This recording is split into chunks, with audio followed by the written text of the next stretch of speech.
My firstborn arrived like something out of a movie.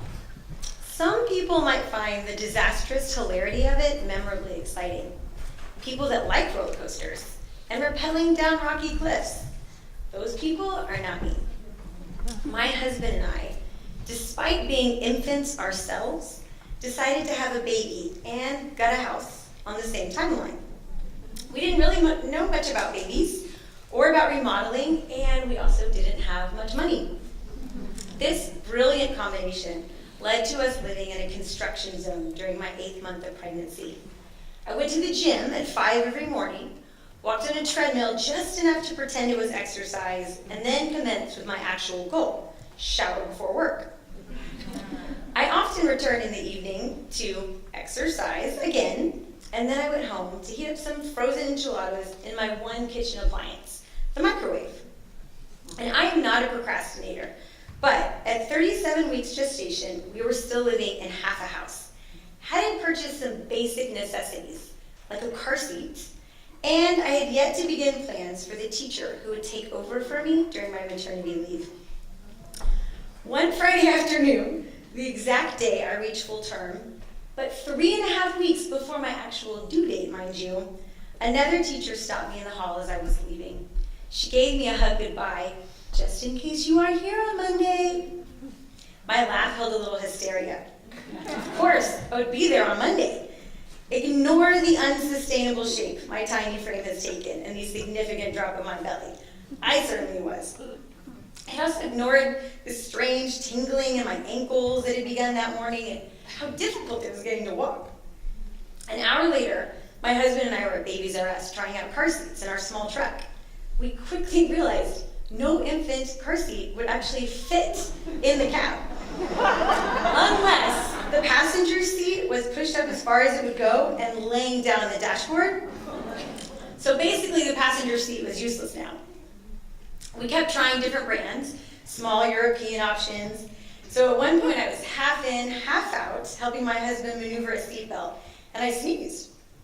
Pregnancy sneezes are always a hazard, but this one caused me to just carefully ease out of the truck and stand frozen in the triple-digit weather. Despite being a professional worrier, I have been surprisingly calm during most of my pregnancy, mostly due to age and inexperience. I have no concept of the myriad of things that could go wrong. I sat outside by the pool, reading books about nursing and sleep training, while drinking chocolate soy milk and wearing a bikini. I was quintessentially young.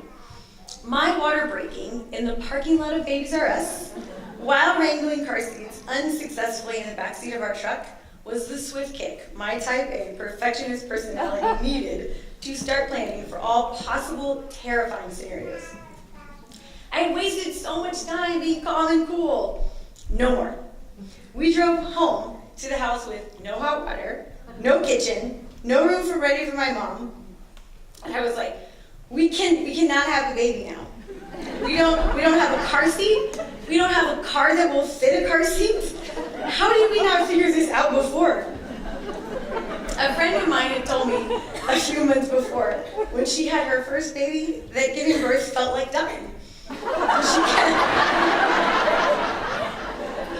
She kept thinking, nobody should survive this. So, of course, I had to think about the possibility of not surviving and the kind of mental and emotional stunting that would inevitably follow for my unborn daughter. I called my childbirth coach and said, my water just broke, I'm not due for 4 weeks, I'm freaking out. My contractions won't start, my doctor's gonna want to induce me, I'm gonna end up getting an epidural, just like all those evil hospital scenarios you told us about. Which, by the way, is exactly what happened. When I got to the hospital, my blood pressure was 150 over 100. Nothing tangible was causing the spike. I was just waking up to the reality of becoming a mother. We worried, albeit to different degrees, about our children, basically from conception. And I entered the ranks with a vigorousness that confined me to my left side on a hospital bed. Hours and hours and hours later, when my daughter was finally placed on my chest, she didn't cry at all. Her eyes were wide and she blinked slowly at me.